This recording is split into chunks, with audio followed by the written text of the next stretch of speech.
ونعوذ بالله من شرور أنفسنا ومن سيئات أعمالنا من يهده الله فلا مضل له ومن يضلله فلا هادي له وأشهد أن لا إله إلا الله وحده لا شريك له وأشهد أن محمدًا عبده ورسوله أما بعد فأعوذ بالله من الشيطان الرجيم بسم الله الرحمن الرحيم يا أيها الذين آمنوا اتقوا الله حق تقاته ولا تموتن إلا وأنتم مسلمون يا أيها الناس اتقوا ربكم الذي خلقكم من نفس واحدة وخلق منها زوجها وبث منهما رجالا كثيرا ونساء واتقوا الله الذي تساءلون به والأرحام إن الله كان عليكم رقيبا يا أيها الذين آمنوا اتقوا الله وقولوا قولا سديدا يصلح لكم أعمالكم ويغفر لكم ذنوبكم ومن يطع الله ورسوله فقد فاز فوزا عظيما قال النبي صلى الله عليه وسلم إن خير الحديث كتاب الله وخير الهدى هدى محمد صلى الله عليه وسلم وشر الأمور محدثاتها وكل محدثة بدعة وكل بدعة ضلالة وكل ضلالة في النار. معزز حاضرین، اپنے خطبے کو شروع کرنے سے پہلے ایک بات کی طرف میں توجہ دلانا چاہتا ہوں، وہ یہ ہے کہ جمعہ کے دن کے آداب میں سے یہ بتایا گیا کہ آدمی کو جہاں پر غسل کرنا چاہیے، مسجد کو وقت سے پہلے آنا چاہیے. کہا کہ وَيَدْنُو مِنَ الْإِمَامِ، جمعہ کے دن آدمی کو چاہیے کہ آگے کی صفوں میں بیٹھے، پہلی صفوں کو مکمل کریں، اس کے بعد پیچھے صفیں بنائیں. چاہے ہم اگر کرسی پر بھی بیٹھ رہے ہوں تو ہمیں پہلے آگے بیٹھنا چاہیے، پہلے ہمیں آگے کی صفوں کو مکمل کرنا چاہیے. ایک بات جو مجھے اور آپ کو سب سے اچھی طرح معلوم ہونے کی ہے وہ یہ ہے کہ ہر قسم کی حمد و ثنا، کبریائی، بڑائی، تعریف، توصیف، ہماری زندگی، ہماری موت، ہماری عبادتیں تمام اللہ وحدہ لا شریک کے لیے لائق، اسی کے لیے زیبا، اسی کے لیے وقف اور اسی کے لیے قربان ہے. ساری کائنات کا اکیلا مالک ہے، اکیلا رازق ہے اور اکیلا معبود ہے، اور ساری کائنات کی عبادتوں کا واحد مستحق رب ذوالجلال ہے، اسی کے لیے سب کچھ ہے. لاکھوں درود و سلام، رحمتیں، برکتیں اور سلامتیں نازل ہوں سارے ہی انبیاء کرام پر، بالخصوص محمد صلی اللہ علیہ وسلم پر، جن کو اللہ تبارک و تعالیٰ نے سارے جہانوں کے لیے نبی رحمت بنا کر دنیا میں مبعوث فرمایا. حضرین کرام، میرے آج کے خطبے کا موضوع ہے عید میلاد النبی کی شرعی حیثیت، کہ میلاد النبی لوگ مناتے ہیں. وجہ کیا ہے؟ کہ رسول اللہ صلی اللہ علیہ وسلم سے محبت کا اظہار ہے. حضرین کرام، رسول پر ایمان رکھنا، رسول پر ایمان لانا، یہ ہمارے ایمان میں شامل ہے. کہ پوچھا گیا رسول اللہ صلی اللہ علیہ وسلم سے مل ایمان یا رسول اللہ کے رسول، ایمان کن چیزوں کا نام ہے، ایمان کسے کہتے ہیں؟ آپ صلی اللہ علیہ وسلم نے بتایا الایمان ان تؤمن باللہ،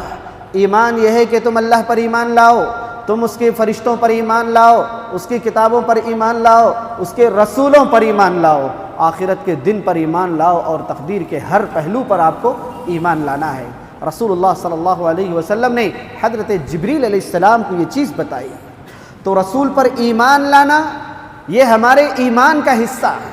کہ اگر ہم رسول پر ایمان نہیں لائیں گے تو ہمارا ایمان ہی مکمل نہیں ہوگا.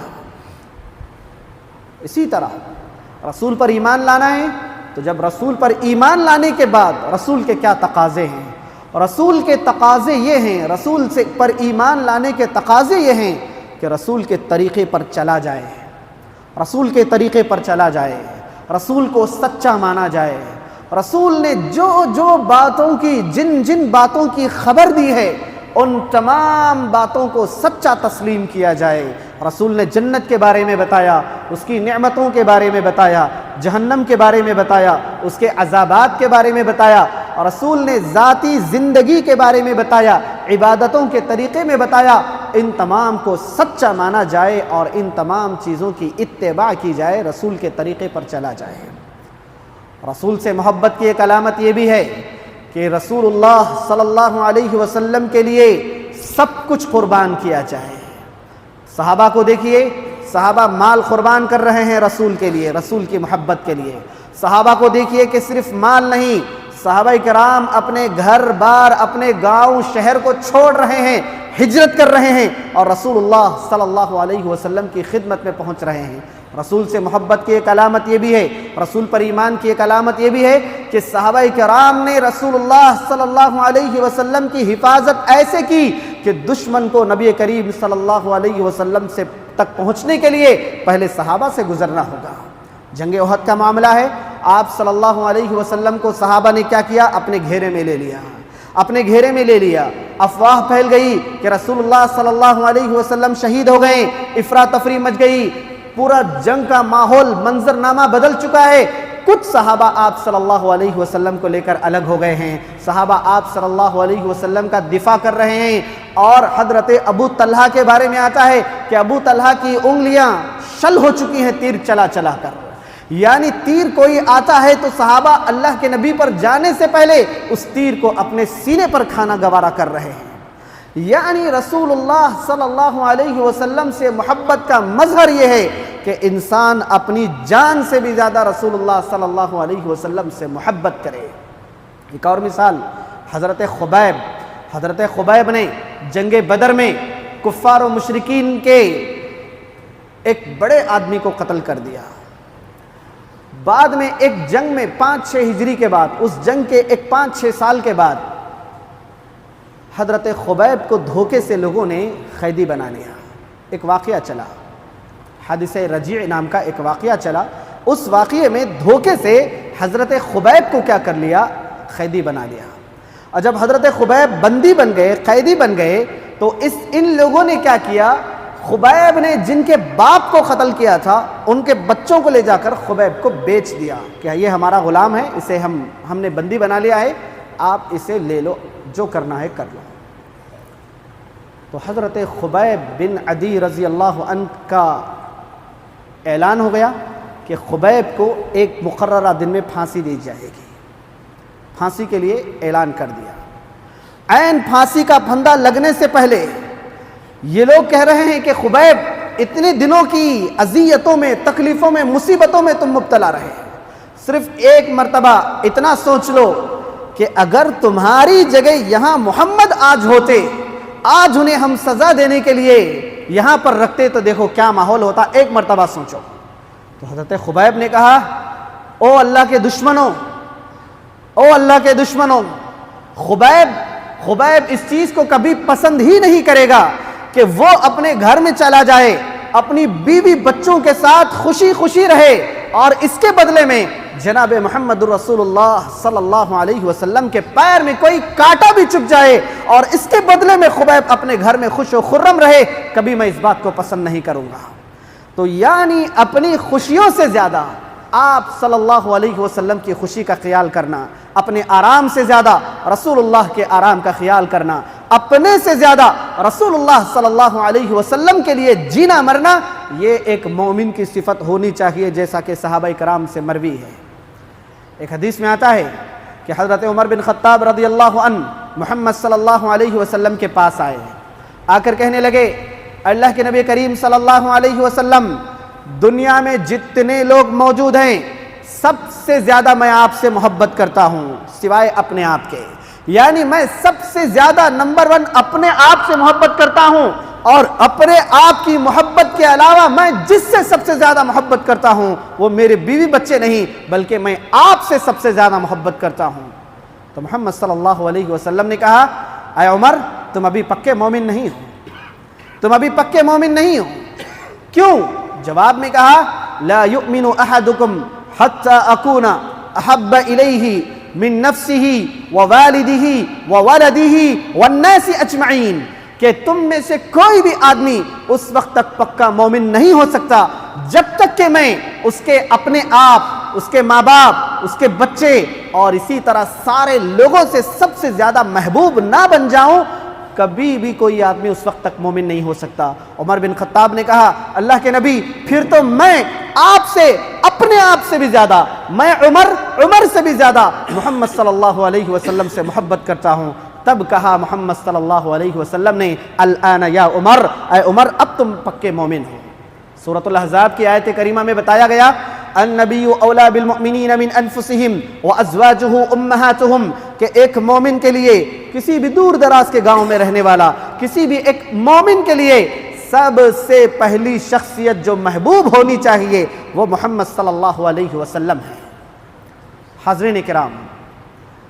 رسول کی محبت، رسول اللہ صلی اللہ علیہ وسلم کی محبت پر اس قدر ابھارا گیا ہے کہ رسول کی محبت کے سلسلے میں صحابہ کی جتنی بھی تاریخ ہے، 100 سال کی تاریخ ہے صحابہ کی، 110 سال کو بھی اگر کہہ لیا جائے تو کوئی بات یہ نہیں ہوگی۔ ہجرت کے بعد صحابہ 100 سال تک زندہ رہے اور اس سے پہلے کے 13 سال، یعنی 113 سالہ زندگی میں صحابہ نے رسول اللہ صلی اللہ علیہ وسلم سے کیا محبت کی ہے، صحابہ نے رسول سے کیسے محبت کی ہے، یہ ہمارے پاس معیار ہے۔ اور اسی طرح ایک بات مجھے اور آپ کو اچھی طرح معلوم ہونی چاہیے، عید کا ہمارے پاس تصور کیا ہے؟ اسلام میں عید کا کیا تصور ہے؟ عید میلاد ہے نا، تو عید کا کیا تصور ہے؟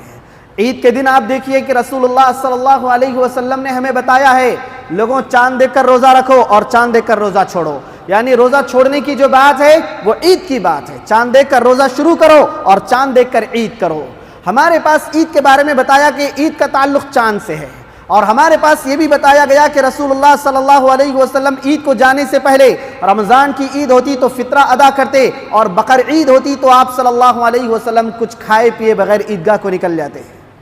رمضان کا موقع ہوتا تو فجر کے بعد رسول اللہ صلی اللہ علیہ وسلم کچھ کھجوریں کھا لیتے، بعض احادیث میں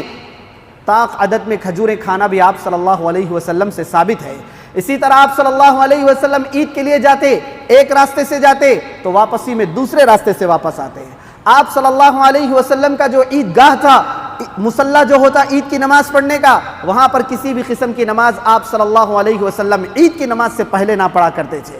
کوئی نماز نہیں ہوتی، نہ عید کے لیے اذان ہوتی، نہ عید کے لیے اقامت ہوتی، کچھ بھی نہیں ہوتا، بس آپ صلی اللہ علیہ وسلم عید کی نماز ادا کرتے، عورتوں کو لاتے، بچوں کو لاتے، مردوں کو الگ نصیحت کرتے، عورتوں کو الگ نصیحت کرتے۔ حضرت بلال کا واقعہ ہے۔ اور اسی طرح آپ صلی اللہ علیہ وسلم کے صحابہ سے بھی عید کے دن کے بہت ساری سنتیں ہمیں ملتی ہیں، رمضان کی عید کی الگ سنتیں، بقر عید کی الگ سنتیں ہمیں ملتی ہیں۔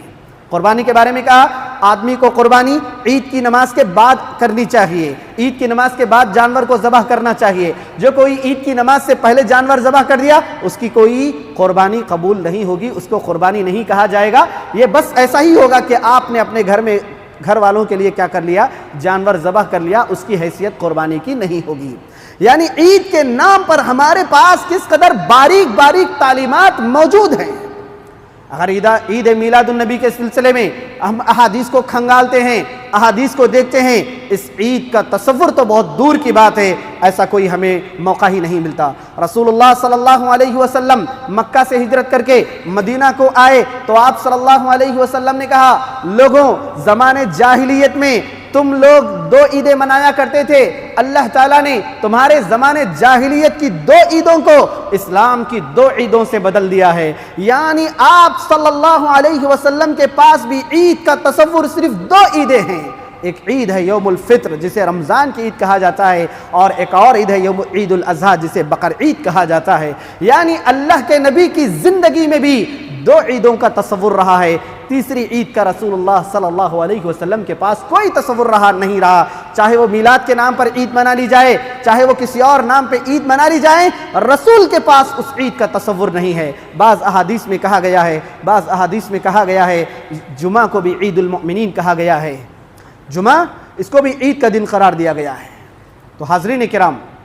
بولنے کا مقصد یہ ہے کہ رسول اللہ صلی اللہ علیہ وسلم کے پاس 2 عیدوں کا تصور ہے، تیسری عید کا تصور نہیں۔ اب اور آگے چلتے ہیں، میلاد کے نام پر عید منائی جاتی ہے، رسول اللہ صلی اللہ علیہ وسلم کی پیدائش کے نام پر یہ عید منائی جاتی ہے۔ رسول اللہ صلی اللہ علیہ وسلم کی پیدائش کے نام پر عید منانا کہاں ثابت ہے؟ ہم دیکھتے ہیں کہ رسول اللہ صلی اللہ علیہ وسلم کی زندگی میں، آپ صلی اللہ علیہ وسلم کی زندگی میں جو عید کا تصور رہا وہ صرف 2 رہا، اور میلاد کی عید کا تصور آپ صلی اللہ علیہ وسلم کی زندگی میں نہیں رہا۔ جیسا کہ میں نے بتایا، آپ صلی اللہ علیہ وسلم کے ایک ایک اشارے پر اپنی زندگی قربان کرنے والے صحابہ اللہ کے نبی کے انتقال کے 90 سال تک، 100 سال تک زندہ رہے، کبھی انہوں نے اس عید کو نہیں منایا۔ ایک صحابی رضی اللہ عنہ راستے سے جا رہے تھے، ایک مقام پر کھڑے ہوئے، طہارت کرنے کے لیے جس طرح بیٹھتے ہیں اس طرح بیٹھے، اس کے بعد وہاں سے اٹھے اور پھر واپس آ کر لوگوں سے مل گئے۔ لوگوں نے پوچھا یہ کیا بات رہی؟ یا پھر بعض ایک روایت میں ہے کہ خود انہوں نے کہا کیا آپ لوگ مجھ سے نہیں پوچھو گے کہ میں نے ایسا کیوں کیا؟ گرچہ کہ مجھے طہارت نہیں آ رہا تھا، مجھے پیشاب کی ضرورت نہیں تھی، مگر اس علاقے پر، اس جگہ پر جا کر میں ایسا کیوں بیٹھا؟ کیا آپ مجھے نہیں پوچھو گے؟ تو لوگوں نے کہا کہ ہاں پوچھیں گے، بتائیے کیا بات ہے؟ میں نے نبی کریم صلی اللہ علیہ وسلم کو اس جگہ پر، اس درخت کے پاس ایسا کرتے ہوئے دیکھا تھا کہ اللہ کے نبی نے وہاں پر طہارت کیا تھا، تو میں چاہتا تھا کہ اس راستے سے گزروں تو میں بھی آپ صلی اللہ علیہ وسلم کے طریقے کی اتباع کروں۔ ایک صحابی ایک حدیث بیان کر رہے تھے، بیان کرتے کرتے انہوں نے حدیث کے دوران ہنس دیا، مسکرا دیا، دانت نظر آنے لگے سامنے والوں کو، کہا کہ تم مجھے نہیں پوچھو گے کہ اس حدیث کے اس جملے میں ہنسا کیوں ہوں؟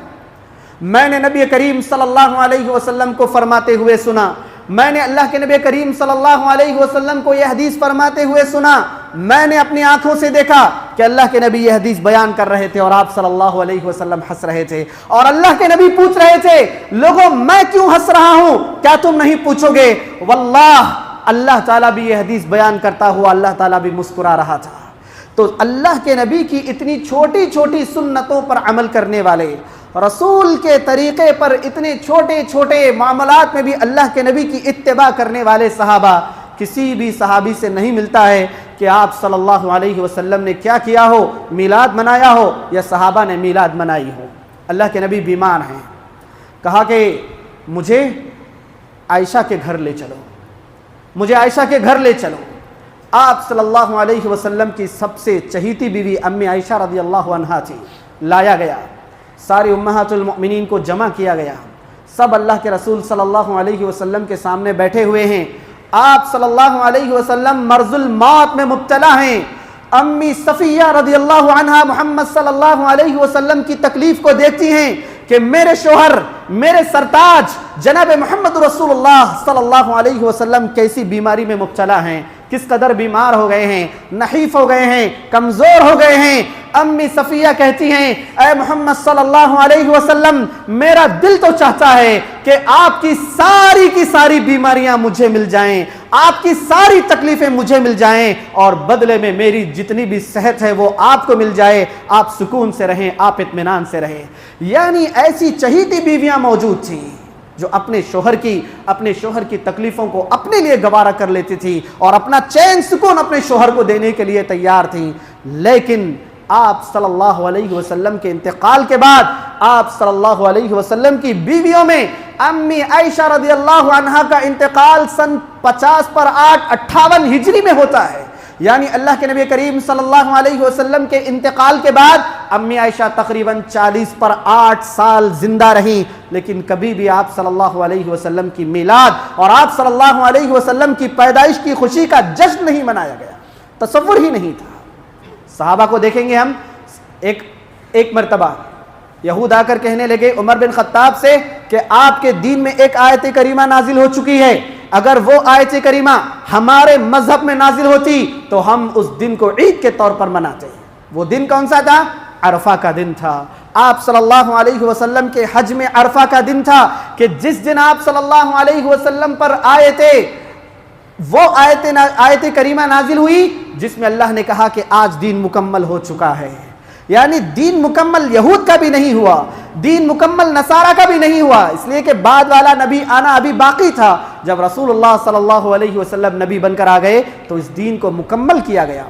یہود و نصارہ نے کہا کہ اگر یہ آیت ہمارے پاس نازل ہوتی تو ہم اس دن عید مناتے، یعنی اتنی بڑی خوشی کا دن تھا کہ دین کا مکمل ہونا، صحابہ نے اس دن بھی عید نہیں منائی، کیونکہ اللہ کے نبی نے پہلے ہی کہہ دیا تھا کہ تمہارے لیے اللہ تعالیٰ نے 2 عیدیں رکھی ہیں، ایک عید الفطر ہے اور دوسری عید الاضحیٰ ہے۔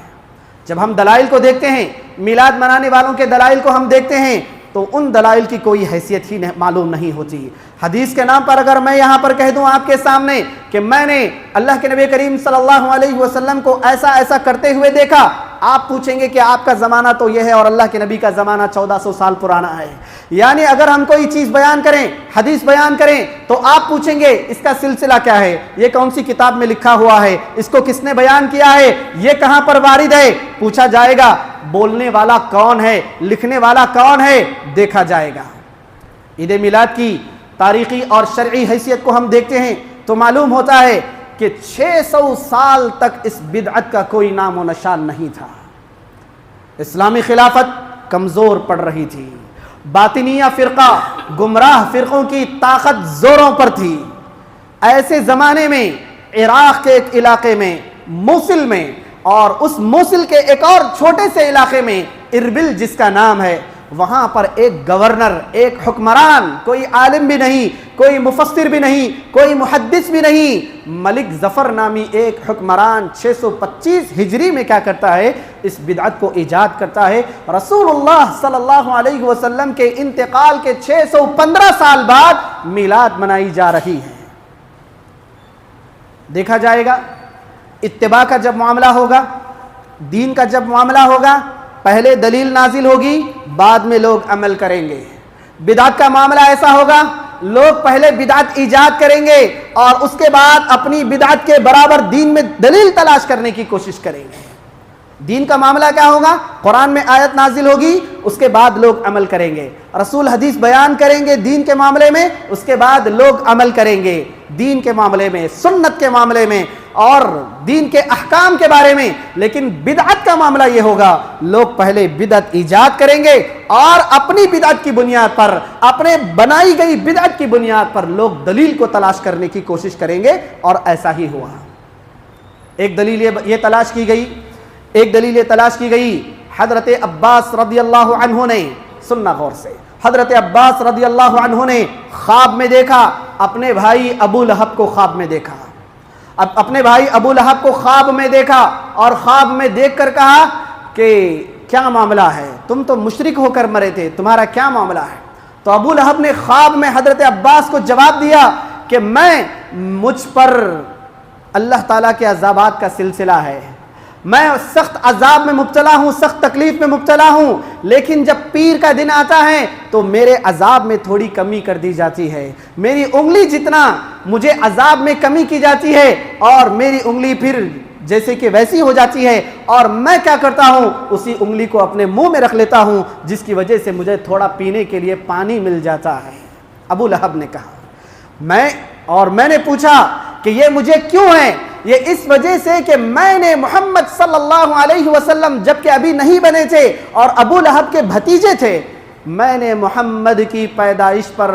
خوشخبری سنانے والی اپنی لونڈی سویبہ کو آزاد کر دیا تھا۔ سویبہ نے خوشخبری سنائی تھی کہ تیرے بھائی عبداللہ کو بیٹا ہوا ہے، تو خوشخبری سنانے والی لونڈی کو میں نے آزاد کیا تھا، اپنے بھتیجے کے پیدا ہونے کی میں نے خوشی منائی تھی، اور اسی خوشی کے بدلے میں مجھے پیر کا جو دن تھا، محمد کے پیدا ہونے کا جو دن تھا، اس دن مجھ پر عذاب کم کیا جاتا ہے۔ حاضرین کرام، یہ دلیل کس قدر بیکار دلیل ہے، بے بنیاد دلیل ہے، اور کس قدر بھونڈی دلیل ہے۔ ایک ایسا آدمی جو کہ کافر ہے اور مشرک ہے، اس کی خوشی کو دلیل بنایا۔ اور اگر ابو لہب کی اس بات کو مان لیا جائے، گرچہ کہ حدیث یہ واقعہ من گھڑت ہے، موضوع ہے، اگرچہ کہ پھر بھی مان لیا جائے، ابو لہب نے جو خوشی منائی تھی نبی کی خوشی نہیں تھی، ابو لہب نے جو خوشی منائی وہ اپنے بھتیجے کی خوشی تھی۔ اور ابو لہب کے عمل کو دلیل مان لیا جائے، اس حدیث کو صحیح بھی مان لیا جائے، تو یہ عمل ایک کافر کا عمل ہے، کسی مومن کا عمل نہیں ہے، کسی نبی کا عمل نہیں ہے۔ اور اگر خواب کو بھی مان لیا جائے، یہ خواب نبی کا خواب دین کی دلیل ہے، حضرت عباس کا خواب دین کی دلیل نہیں ہے۔ کل کے دن کوئی اور خواب دیکھے گا، کل کے دن کوئی اور خواب دیکھے گا، کوئی اور چیز بتائے گا، یہ دلیل نہیں ہے۔ قال اللہ قال رسول، یہ دلیل ہے۔ خواب دیکھنا، نبی خواب دیکھ رہا ہے تو وہ دلیل ہے، لیکن محمد صلی اللہ علیہ وسلم نے خواب نہیں دیکھا، یہ عباس رضی اللہ عنہ کا معاملہ رہا، اس چیز کو بھی دلیل نہیں سمجھا جائے گا۔ اسی طرح اور ایک اور بات کہ اگر کوئی آدمی کافر ہے، مسلمان نہیں ہے، وہ 1000 نیکیاں بھی کر لے، آخرت کے دن اسے ثواب نہیں ملنے والا ہے۔ حضرت ابو طالب تھے، محمد صلی اللہ علیہ وسلم کے چچا تھے، دین اسلام کے سلسلے میں محمد صلی اللہ علیہ وسلم کی مدد کرنے والے تھے، لیکن کلمہ نہ پڑھنے کی وجہ سے، مسلمان نہ ہونے کی وجہ سے ابو طالب کا بھی یہ معاملہ نہیں ہے۔ ابو طالب کے عذاب میں کمی کیا ہوگی کہ انہیں آگ کے جوتیاں پہنائی جائیں گی، اور ان آگ کی جوتیوں کی وجہ سے، ان آگ کے چپلوں کی وجہ سے ان کا بھیجا کھول رہا ہوگا۔ یہ عذاب ابو طالب کو ہوگا جس نے محمد صلی اللہ علیہ وسلم کے نبی بننے کے بعد بھی ان کا ساتھ دیا، جبکہ ابو لہب نبی بننے کے بعد محمد صلی اللہ علیہ وسلم کا ساتھ نہیں دیا۔ آپ صلی اللہ علیہ وسلم کے راستے میں تکلیفیں، مصیبتیں، بہت ساری مصیبتیں ابو لہب کی وجہ سے تھی۔ یہی ہم دیکھتے ہیں قرآن مجید میں جن کفار و مشرکین کے نام سے قرآن میں سورت موجود ہے، وہ صرف ابو لہب کے نام پر قرآن میں سورت موجود ہے۔ تبت یدا ابی لہب وتب، ابو لہب برباد ہو، اس کے ہاتھ برباد ہو جائیں، اس کی بیوی بھی برباد ہو جائے، اس کا سارا مال اسے کام نہیں آیا، یہ جہنم میں جائے گا۔ قرآن مجید نے ابو لہب کے بارے میں سخت دلیل نازل کی ہے۔ حاضرین کرام، یہ بے بنیاد دلیل ہے۔ ایک اور دلیل لوگ یہ دیتے ہیں کہ محمد صلی اللہ علیہ وسلم کی زندگی سے خود میلاد منانا ثابت ہے، کہ آپ صلی اللہ علیہ وسلم پیر اور جمعرات کا روزہ رکھتے تھے۔ ایک سبب یہ بتایا گیا کہ پیر اور جمعرات کو اعمال اللہ کے پاس جاتے ہیں، اور آپ صلی اللہ علیہ جمعرات کا سبب بتایا، اور پیر کا سبب یہ بتایا کہ اس دن میں پیدا ہوا تھا۔ اور مسنون عمل یہ ہے کہ آدمی پیر کا دن روزہ رکھے، سنت سمجھ کر روزہ رکھے۔ آپ صلی اللہ علیہ وسلم نے پیر کا روزہ رکھا ہے، لیکن اس سے یہ دلیل نہیں ملتی کہ سال میں ایک مرتبہ میلاد کا جشن منایا جائے، اس سے یہ دلیل نہیں ملتی۔ دلیل پیر کے روزے کی دلیل ملتی ہے کہ نفل روزہ ہے، اس دن روزہ رکھنا چاہیے، پیارے رسول صلی اللہ علیہ وسلم کا عمل ہے۔ پیر کے روزے کی جو اہمیت ہے وہی بعینہ اہمیت جمعرات کے روزے کی ہے۔ ایسا نہیں کہ پیر کے روزے کی اہمیت زیادہ ہے، جمعرات کے روزے کی اہمیت کم ہے، نہیں، دونوں روزے ثواب میں برابر ہیں، چاہے وہ پیر کا روزہ ہو یا جمعرات کا روزہ ہو۔ اور اس سے یہ دلیل لینا کہ اس سے میلاد کی دلیل ملتی ہے، اگر اس سے میلاد کی دلیل ملتی ہے تو کیوں آپ صلی اللہ علیہ وسلم نے اپنی پیدائش کا سالانہ جشن نہیں منایا؟ اگر اس سے یہ دلیل ملتی ہے تو پھر سوال یہ ہے کہ صحابہ نے کیوں نہیں منایا، صحابہ نے میلاد کیوں نہیں منائی؟ تو معلوم ہوا احادیث کو اس طریقے پر سمجھنا چاہیے جس طریقے پر صحابہ نے سمجھا ہے۔ صحابہ یہ وہ لوگ ہیں جنہوں نے قرآن مجید کو نازل ہوتے ہوئے دیکھا۔ مثال کے طور پر اگر آپ میں سے فی الوقت ہم لوگ جتنے لوگ بیٹھے ہیں مسجد میں، اگر ہم میں سے کسی کی شکل کا ہو بہو آدمی آ کر بازو بیٹھ جائے تو کیا حالت ہوگی؟ میں ہوں، میرے ہی جیسا کوئی مسجد میں داخل ہو جائے اور یہاں پر میرے برابر میرا ہم شکل ہو برابر، کیا حالت ہوگی دیکھنے والوں کی؟ صحابہ کہتے ہیں کہ ہم لوگ محفل میں بیٹھے ہوئے رہتے، دحیہ بن خلیفہ الکلبی رضی اللہ عنہ ہمارے ساتھ بیٹھے ہوئے رہتے، انہی کی شکل کا ایک اور آدمی آتا اور ہماری محفل میں بیٹھ جاتا۔ یہ حضرت جبریل علیہ السلام تھے جو وحی لے کر آپ صلی اللہ علیہ وسلم کے صحابہ میں آ کر بیٹھتے تھے، نبی کی محفلوں میں آ کر بیٹھتے تھے۔ یعنی صحابہ کی اہمیت اس ناحیے سے ہے کہ انہوں نے قرآن کو نازل ہوتا ہوا دیکھا ہے، انہوں نے دین کو نازل ہوتا ہوا دیکھا ہے، انہوں نے رسول کو عمل کرتا ہوا دیکھا ہے، تو قرآن کی حدیث کی سب سے زیادہ سمجھ صحابہ کو ہوگی۔ پیر کا روزہ کیا ہے، جمعرات کا روزہ کیا ہے، پیر کے روزے کی حیثیت کیا ہے، جمعرات کے روزے کی حیثیت کیا ہے، ان روزوں کو صحابہ ہی بہتر سمجھ سکتے ہیں۔ اگر صحابہ نے اس سے میلاد کی دلیل نہیں لی ہے تو قیامت تک اس حدیث سے میلاد کی دلیل نہیں ہو سکتی۔ صحابہ نے اگر کسی چیز کو دین نہیں سمجھا ہے تو قیامت تک وہ چیز دین کا حصہ نہیں ہو سکتی۔ حاضرین کرام، اس معاملے کی ایک تیسری دلیل یہ پیش کی جاتی ہے کہ محمد صلی اللہ علیہ وسلم جب پیدا ہوئے تھے، آپ کے والد نہیں تھے، تو آپ کے دادا نے 7ویں دن محمد صلی اللہ علیہ وسلم کا عقیقہ کیا تھا۔ یہاں تک تو بات صحیح ہے، لیکن اسلام میں جب عقیقے